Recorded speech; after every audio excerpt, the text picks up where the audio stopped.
और चलिए नैनीताल से बड़ी खबर आ रही है। इस वक्त सरोवर नगरी में मास्क अनिवार्य कर दिया गया।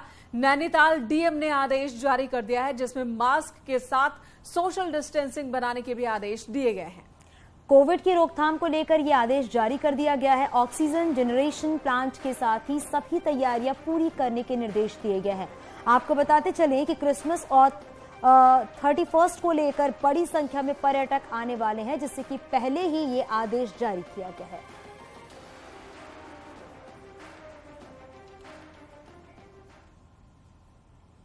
पूर्व बीजेपी के प्रदेश अध्यक्ष मदन कौशिक की कोठी से सामान समेटे जाने को लेकर नया विवाद सामने आया है। ये कोठी बीजेपी के पूर्व प्रदेश अध्यक्ष मदन कौशिक को अलॉट थी, लेकिन अब बीजेपी के प्रदेश अध्यक्ष महेंद्र भट्ट को अलॉट कर दी गई है। वहीं सूत्रों के हवाले से ये खबर आ रही है कि इस कोठी में एसी, सोफा, पंखा राज्य संपत्ति विभाग को नहीं मिला है, जिससे विभाग परेशान है। वह इस मामले को लेकर जब न्यूज 18 ने मदन कौशिक से बात की तो उन्होंने बताया कि सारा सामान एक कमरे में रखा हुआ है। दीपांकर भट्ट हमारे सहयोगी इस वक्त हमारे साथ मौजूद है। दीपांकर, जो बात कही जा रही है और जो सफाई दी गई है मदन कौशिक की ओर से, आपके पास कौन कौन सी बातें सामने आई अभी?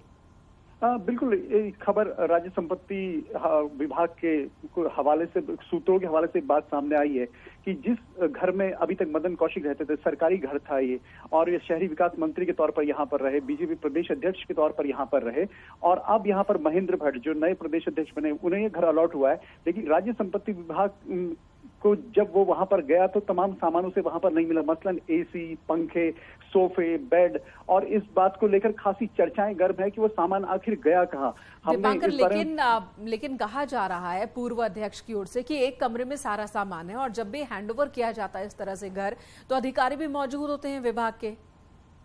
बिल्कुल मेनका, इसमें बात अब यही बात सामने आएगी। राज्य संपत्ति विभाग का पक्ष इसमें अभी सामने आना बाकी है कि कौन सा सामान सरकारी था और कौन सा सामान प्राइवेट था। अगर वो सरकारी सामान लेकर गए तो एक अलग सवाल है, अगर प्राइवेट सामान लेकर गए तो फिर राज्य संपत्ति विभाग से भी सवाल होगा कि आपने सामान की निगरानी किस तरीके से की। लेकिन अपने आप में एक हैरान करने वाला मामला यह है कि अगर मकान में लगे हुए एसी वहां से गायब हो जाएं, पंखे वहां से गायब हो जाएं, सोफे हट जाएं कमरों से, और वो भी सरकारी बंगले, तो नेताओं को जिस तरीके से बंगले अलॉट होते हैं, जब भी कोई मिनिस्टर बनता है तो वहां पर उन्हें नया सामान दिया जाता है। और अक्सर ये देखा गया है, पुराना इतिहास इस तरीके का रहा है कि कई मिनिस्टर अपने साथ पूरा सामान लेके चले जाते हैं, और इस तरीके से बातें यहाँ पर चर्चाएं हैं। लेकिन बात दोनों तरफ से, जो सवाल आपने पूछा कि क्या मंत्री मदन कौशिक जो पूर्व मंत्री हैं वो सामान लेकर गए या यहाँ पर राज्य संपत्ति विभाग की गलती है, अब ठीक है, तो फिलहाल ये सवाल उठ खड़ा हुआ तो जवाब देना पड़ रहा है मदन कौशिक को, और जाहिर सी बात है इसे लेकर किरकिरी भी हो रही होगी। लेकिन एक जो भी ये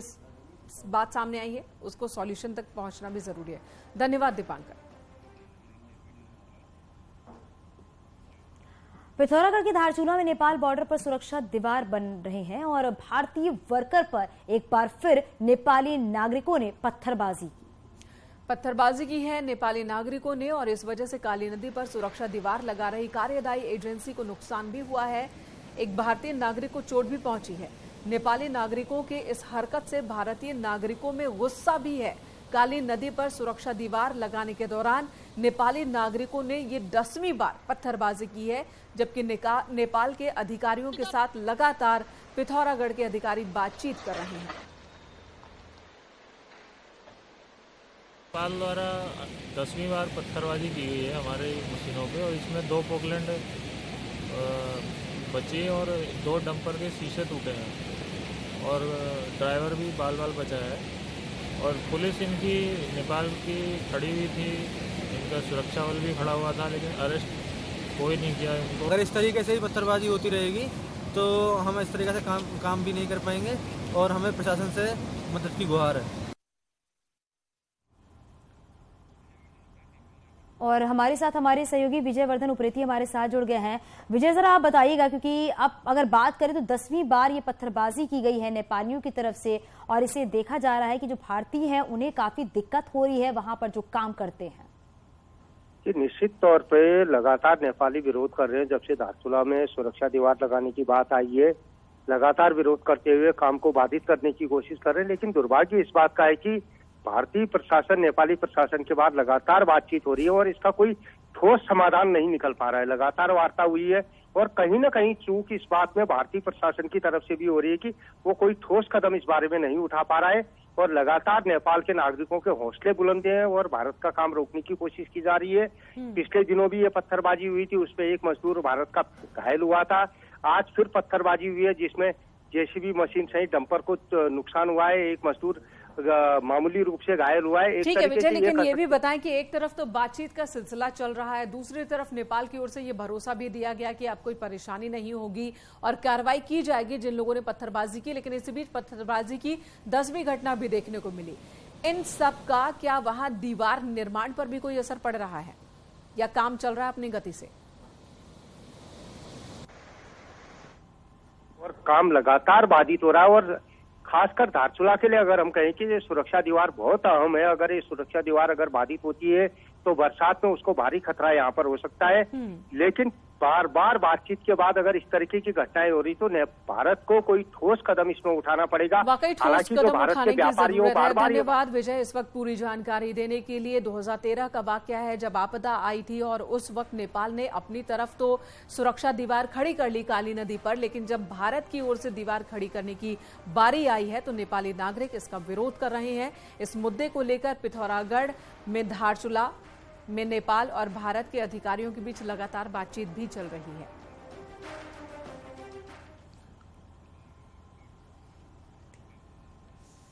वहीं पिथौरागढ़ की धारचूला में नेपाल और भारत अधिकारियों ने संयुक्त रूप से निर्माणाधीन तटबंधों का निरीक्षण किया। इस दौरान दोनों मुल्कों के अधिकारियों के बीच आम सहमति बनाने की कोशिश की गई। साथ ही तय हुआ कि दोनों मुल्कों की टेक्निकल टीम आपस में निर्माण से जुड़े हर मुद्दे पर चर्चा करेगी और फाइनल ड्राफ्ट तैयार करेगी।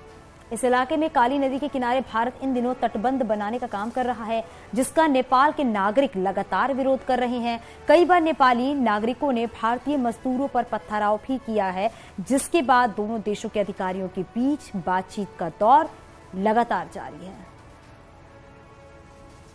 टीम्स बैठेंगी, इसमें हमारा जो प्रॉपर प्लान है, जो भी अलाइनमेंट है, वो हम नेपाल के साथ शेयर करेंगे। जो उनकी रिजर्वेशन है हम उन्हें प्रॉपरली टेक्निकल टीम्स बैठ के एड्रेस करेंगी। एक हम टाइमलाइंस फिक्स करेंगे कि हम लोग क्या कर रहे हैं और कब तक हमें कमिटमेंट जो भी कर रहे हैं वो रहेगा। नेक्स्ट अभी हमारी टेक्निकल टीम जब मीटिंग करेगी उसके बाद वो मुझसे डिस्कस करेंगी कि क्या आउटकम रही उनकी मीटिंग की। दर चंपावत जिले के लोहाघाट के बाराकोट ब्लॉक के राजकीय प्राथमिक विद्यालय बोतुड़ी का एक वीडियो सामने आया जिसमें स्कूल में छात्र तो पढ़ने पहुंचे लेकिन टीचर नहीं पहुंचे। वीडियो वायरल होने के बाद शिक्षा विभाग हरकत में आया है और स्कूल में समय से ना पहुंचने वाली शिक्षिका की सेवाएं समाप्त कर दी गई हैं। बेसिक शिक्षा अधिकारी का कहना है कि प्राथमिक विद्यालय बोतुड़ी में 3 शिक्षक तैनात हैं, जिसमें से 2 अवकाश पर हैं और स्कूल के छात्रों को पढ़ाने की जिम्मेदारी जिस महिला शिक्षक के पास थी वो 11 बजने के बाद भी स्कूल में नहीं पहुंची थी और ये महिला टीचर माया पुनेठा रिटायर हो चुकी थी, लेकिन सेवा विस्तार उन्हें दिया गया था। आज ही उनकी सेवा को तत्काल प्रभाव से समाप्त कर दिया गया। अध्यापिका माया पुनेठा जो कि 10:30 बजे तक विद्यालय में उपस्थित नहीं हुई थी और इस प्रधानाध्यापिका को हमने जो है अगस्त माह में ये सेवानिवृत्त हो चुकी थी, किंतु इनके द्वारा सत्रांत लाभ के लिए आवेदन किया गया था। आज ही जो है हम इसका सत्रांत लाभ जो इनको दिया गया था उसे तत्काल समाप्त कर रहे हैं। 9 महीने की अपने कार्यकाल में सीएम पुष्कर सिंह धामी अपना एक और चुनावी वादा पूरा करने में कामयाब रहे और ये वादा है धर्म स्वतंत्रता संशोधन विधेयक का। जबरन धर्मांतरण के खिलाफ बनाए गए ठोस कानून को बुधवार को राजभवन ने मंजूरी दे दी और इसे प्रदेश में लागू कर दिया गया।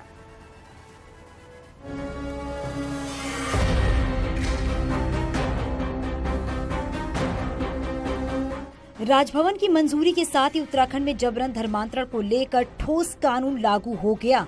विधानसभा के शीतकालीन सत्र में सरकार इस बिल को लाई थी, जिसे बुधवार को राजभवन ने भी मंजूरी दे दी। धर्मांतरण को 2 कैटेगरी में रखा गया है। एकल धर्मांतरण में 7 साल तक की सजा का प्रावधान है, तो सामूहिक धर्मांतरण में 10 साल तक की सजा होगी। राज्य में जबरन धर्मांतरण के खिलाफ ठोस कानून बनाने की मांग लंबे समय से उठ रही थी। सीएम धामी का कहना है कि ये समय की जरूरत थी। उत्तराखंड में भोले भाले लोगों को जबरन बहला फुसलाकर उनका धर्म परिवर्तन किया जा रहा था। देखिए, धर्मांतरण कानून चूंकि वो उत्तराखंड राज्य की बहुत बड़ी जरूरत थी और समय समय पर जिस प्रकार की जानकारियां आई हैं, जिस प्रकार से सूचनाएं प्राप्त हुई हैं कि बहुत सारे ऐसे स्थान हैं जहां पर लोगों को मालूम ही नहीं चल रहा है, उनको बहलाकर, फुसलाकर, प्रलोभन देकर, डराकर, धमकाकर, तमाम प्रकार से मनगढ़ंत बातों से लगातार धर्मांतरण का काम किया जा रहा था।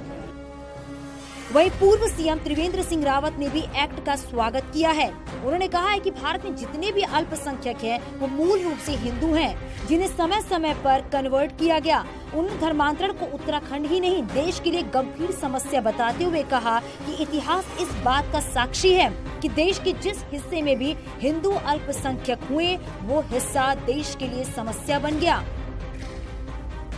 भारत देश में जितने भी अल्पसंख्यक हैं, वो मूलतः सब हिंदू हैं। कोई कभी कन्वर्ट हुआ, कोई भी कभी कन्वर्ट हुआ, लेकिन इतिहास इस बात का साक्षी है कि देश का जो भी हिस्सा हिंदुओं से खाली हुआ या जहां भी हिंदू अल्पसंख्यक हुआ, वो हिस्सा धीरे धीरे देश से कटते चला। बहरहाल उत्तराखंड में पिछले कुछ समय में बड़े पैमाने पर धर्मांतरण के मामले सामने आए हैं, लेकिन ठोस कानून के अभाव में इस पर प्रभावी एक्शन नहीं हो पा रहा था। धर्मांतरण कानून में संशोधन कर उत्तराखंड अब गिने चुने राज्यों में शुमार हो गया है, जहां जबरन धर्मांतरण पर ठोस कानून बना दिया गया है। न्यूज़ 18 के लिए देहरादून से सुनील नौप्रभात की रिपोर्ट।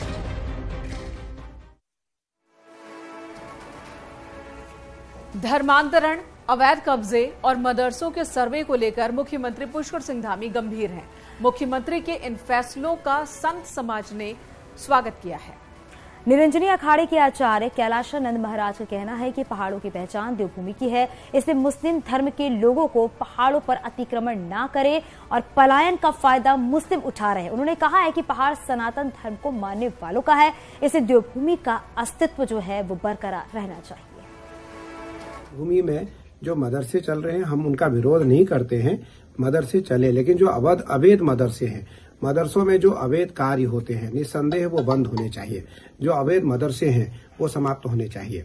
और जो हमारे पहाड़ पर मुसलमान बस रहे हैं, मैं उन मुसलमानों से आग्रह पूर्वक निवेदन करूंगा कि आप पहाड़ पे जाकर अतिक्रमण न करें, आप पहाड़ पे न बसें। पहाड़ जो है वो उत्तराखंड वासियों का है, पहाड़ जो है वो सनातन परंपराओं को मानने वालों का है, पहाड़ जो है वो सनातन संस्कृति को मानने वाले जो हमारे पहाड़ के लोग हैं उनका है। इसलिए आज जो पलायन हो रहा है, पलायन का लाभ ये ले रहे हैं, इसलिए आप न लें। आपका जहाँ स्थान निश्चित है, आप वहां रहें। वहीं राज्यपाल के धर्मांतरण विधेयक को मंजूरी दिए जाने पर कैबिनेट मंत्री जोशी ने महामहिम राज्यपाल का आभार जताया है। गणेश जोशी ने कहा कि धर्मांतरण पर सबसे सख्त कानून बना है और ये कानून मील का पत्थर साबित होगा। वहीं अवैध मदरसों पर गणेश जोशी ने कहा कि अवैध मदरसों के खिलाफ कार्रवाई हो रही है और पुलिस की पैनी नजर बनी हुई है। लालच देकर, धमकाकर, बहकर, फुसलाकर धर्मांतरण किया जा रहा था। विशेषकर जो हमारी बच्चियां हिंदू नाम रखकर हमारी मासूम बच्चियों को फंसा दिया जाता था, बाद में धर्मांतरण किया जाता था। ऐसे में यह कानून मील का पत्थर साबित होगा। इसके लिए मैं अपने माननीय मुख्यमंत्री जी को का जो है धन्यवाद करता हूं, आभार व्यक्त करता हूं। और इधर नैनीताल हाईकोर्ट के आदेश के खिलाफ कांग्रेस सुप्रीम कोर्ट जाने की तैयारी में है। दरअसल उत्तराखंड हाईकोर्ट ने हल्द्वानी रेलवे स्टेशन की 29 एकड़ जमीन से अतिक्रमण हटाने का आदेश दिया है। हाईकोर्ट के इस आदेश से 4000 से ज्यादा घरों पर बुलडोजर चलना तय हो चुका है। रेलवे और जिला प्रशासन अतिक्रमण हटाने की तैयारी में जुटा हुआ है, लेकिन इस बीच स्थानीय विधायक ने हाईकोर्ट के फैसले के खिलाफ सुप्रीम कोर्ट का दरवाजा खटखटाने की बात कही है। स्थानीय कांग्रेस विधायक सुमित हृदयेश ने कहा है वो हाईकोर्ट के आदेश के खिलाफ सुप्रीम कोर्ट में अपील दायर करेंगे। कांग्रेस विधायक को उम्मीद है कि लोगों को सुप्रीम कोर्ट से राहत मिलेगी। इससे पहले भी साल 2017 में तत्कालीन नेता प्रतिपक्ष इंदिरा हृदयेश ने सुप्रीम कोर्ट का दरवाजा खटखटाया था और तब भी स्थानीय लोगों को यहां से राहत मिली थी। देखिए, पूर्व आभास था कि हाई कोर्ट का रवैया रुख क्या होने वाला है, लेकिन अंदाजा फिर भी ये नहीं था कि जो माउंटेन ऑफ एविडेंस, इतना सारा जो एविडेंस सबमिट करा गया था, उसके बावजूद ऐसा निर्णय आया। चलिए, उच्च न्यायालय का निर्णय है, अभी उस पर टिप्पणी करना ठीक नहीं है। न्यायिक प्रक्रिया पे विश्वास अभी भी हमें, और सुप्रीम कोर्ट पे विश्वास है, और हमारा पूरा विश्वास है कि इस पे स्टे अवश्य हमें मिलेगा। सहकारी बैंकों में 4th क्लास भर्ती में हुई गड़बड़ी मामले की जांच रिपोर्ट मंत्री धन सिंह रावत को सौंप दी गई है। जांच कमेटी ने 10 महीने की जांच के बाद मंत्री को अपनी रिपोर्ट सौंपी है। आपको बता दें, साल 2020 में 423 पदों पर भर्ती में गड़बड़ी का मामला सामने आया था, जिसके बाद देहरादून, पिथौरागढ़ और नैनीताल में भर्ती पर रोक लगा दी गई। वहीं सूत्रों के हवाले से खबर है कि रिपोर्ट में गड़बड़ी की बात जो है वो भी उजागर हुई है। भारती सकलानी इस वक्त हमारे साथ फोनलाइन पर मौजूद हैं। भारती, इस रिपोर्ट में क्या बात है? देखिए, इस रिपोर्ट में सूत्रों के हवाले से ये खबर है कि गड़बड़ियां सामने आई, भाई भतीजावाद जरूर हुआ है भर्ती में, और इसी को लेकर लंबे समय से जांच चल रही थी। मेनका 10 महीने का समय हो चुका है, और बार बार हर मीटिंग में ये सवाल उठता था कि आखिरकार सहकारिता विभाग में जो सहकारिता बैंक है उनमें जो भर्ती हुई है उसकी जांच रिपोर्ट गई तो गई कहाँ। हालांकि इस तरह की खबरें भी आई कि इससे पहले भी 2-3 बार ये जांच रिपोर्ट मंत्री की टेबल तक पहुंच चुकी है, लेकिन मंत्री हमेशा इसे डिनाई करते रहे। आज ये पुख्ता खबर है, सचिव ने इस बात की पुष्टि खुद की है कि जो जांच रिपोर्ट है वो मंत्री की टेबल तक पहुंच चुकी है, और सूत्रों के हवाले से ये खबर है कि इस जांच रिपोर्ट में गड़बड़ियां सामने आई हैं। वाकई तो पहले विधानसभा में बैकडोर भर्ती और अब कोऑपरेटिव बैंकों में इस तरीके से गड़बड़ भर्ती की बात सामने आई है, जाहिर सी बात है मुश्किलें बढ़ने वाली हैं।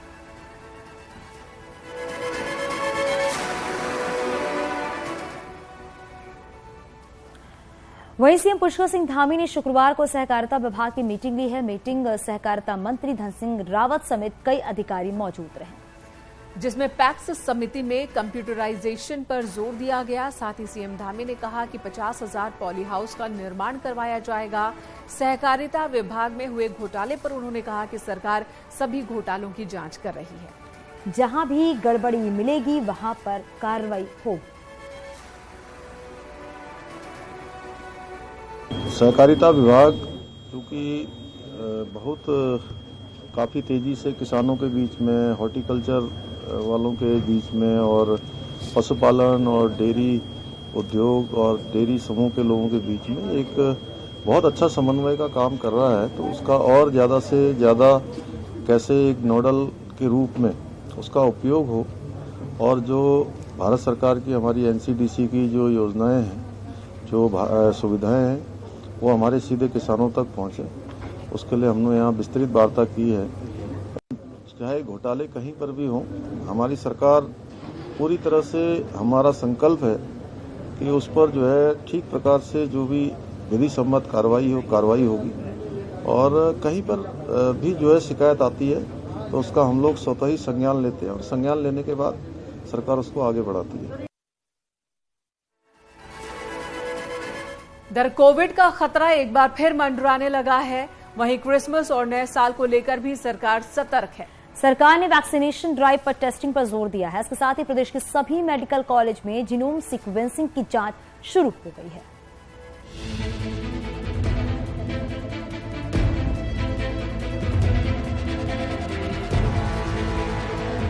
कोविड के नए वेरिएंट BF7 को लेकर प्रदेश में भी अलर्टनेस हो गई है। ओमिक्रॉन के सब वेरिएंट के तौर पर देखे जा रहे कोरोना के नए वेरिएंट का फिलहाल प्रदेश को कोई केस नहीं है। ओमिक्रॉन के सब वेरिएंट के तौर पर देखे जा रहे कोरोना के नए वेरिएंट का फिलहाल प्रदेश में कोई केस नहीं है, लेकिन एहतियात के तौर पर सरकार ने तैयारियां तेज कर दी हैं। सीएम पुष्कर सिंह धामी ने सभी जिलों में अधिकारियों को क्रिसमस और नए साल के जश्न में आने वाले पर्यटकों की भीड़ को देखते हुए खास सतर्कता के निर्देश दिए हैं। सबसे ज्यादा फोकस वैक्सीनेशन और RT-PCR टेस्टिंग पर है। वहीं हेल्थ डिपार्टमेंट ने सचिवालय और नगर निगम में भी वैक्सीनेशन कैंप की भी शुक्रवार से शुरुआत कर दी है। लोग भी अपनी दूसरी और बूस्टर डोज के लिए इन कैंप का रुख करते नजर आ रहे हैं, जबकि कोविड की जीनोम सीक्वेंसिंग के सैंपल प्रदेश के चारों मेडिकल कॉलेज में लिए जा रहे हैं। राज्य सरकार ने सभी प्रकार की जो व्यवस्थाएं हैं, सभी प्रकार की तैयारियां हैं वो करी हुई है और हम एक तो वैक्सीनेशन पर जोर दे रहे हैं। वैक्सीनेशन हमारा पहले भी 100% हुआ है, जो रह गया है उसको पूरा कर रहे हैं और बूस्टर डोज लगाने की प्रक्रिया प्रारंभ कर दी है। सरकार से जो स्वास्थ्य सचिव महोदय हैं उनका लेटर आया था 20 दिसंबर को, उसपे उन लोगों ने स्ट्रेस किया था एक तो जितने भी कोविड केसेस आते हैं उनकी जीनोम सीक्वेंसिंग किया जाए। तो जीनोम सीक्वेंसिंग हम लोग जितने भी हमारे मेडिकल कॉलेजेस हैं, हमारे 4 मेडिकल कॉलेजेस हल्द्वानी, श्रीनगर, दून, इनमें हम लोग जो है जीनोम सीक्वेंसिंग की फैसिलिटी हम लोगों ने स्टार्ट कर दी है। कल से हमने सैंपल्स भी वहां पे भेजना शुरू कर दिया है। बहरहाल एहतियात के तौर पर मास्क की अनिवार्यता ही की जा रही है, लेकिन नए साल और क्रिसमस पर अगर भीड़ हुई और कोविड के केस सामने आए तो नियम कड़े जरूर हो सकते हैं।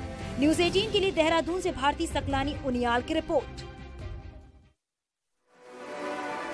तो कोरोना के मामले बढ़ते देख प्रदेश सरकार की ओर से दिशा निर्देश जारी होने के बाद हरिद्वार जिला प्रशासन ने भी कमर कस ली है और इसके तहत भीड़भाड़ वाले क्षेत्रों में मास्क लगाना, सोशल डिस्टेंसिंग का पालन करना जरूरी कर दिया गया है।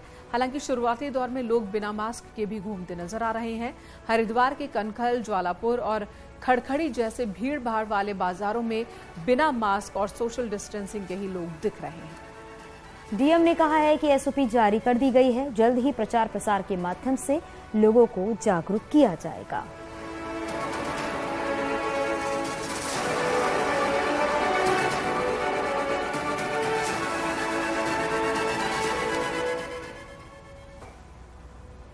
इधर सचिवालय क्रिकेट क्लब की 9 टीमों के बीच चल रही 2020 क्रिकेट मैच का शुक्रवार को समापन हुआ, जिसमें सचिवालय वॉरियर की टीम ने 2 विकेट से जीत हासिल की है। सचिवालय क्रिकेट क्लब के अध्यक्ष अनिल जोशी ने बताया है कि इस बार पहली बार जब सचिवालय क्रिकेट क्लब से हुए मैच में दोनों नई टीमें फाइनल में पहुंची और युवा का जोश है वो भी फील्ड में देखने को मिला और आने वाले समय में सचिवालय के नए लोगों को भी टीम में जगह दी जाएगी। नई टीमें यहाँ पर फाइनल में पहुंची हैं। पिछले कई साल से 2 यहाँ की मुख्य टीमें थी सचिवालय की, इस बार वो सेमीफाइनल में हार गई है और क्योंकि सचिवालय में पिछले सालों में कुछ नए लोग भी सेलेक्ट होकर आए थे तो युवा जोश आपको साफ स्टेडियम में दिखाई दे रहा होगा। तो खेलों के प्रति भी जो सचिवालय के लोगों के बीच में एक जागृति आई है और उसका स्टैंडर्ड जो बढ़ा है वो आज मैदान पर साफ दिखाई दे रहा है। और इसी खबर के साथ यहाँ रुकेंगे एक ब्रेक के लिए और आगे भी खबरों का सिलसिला जारी है।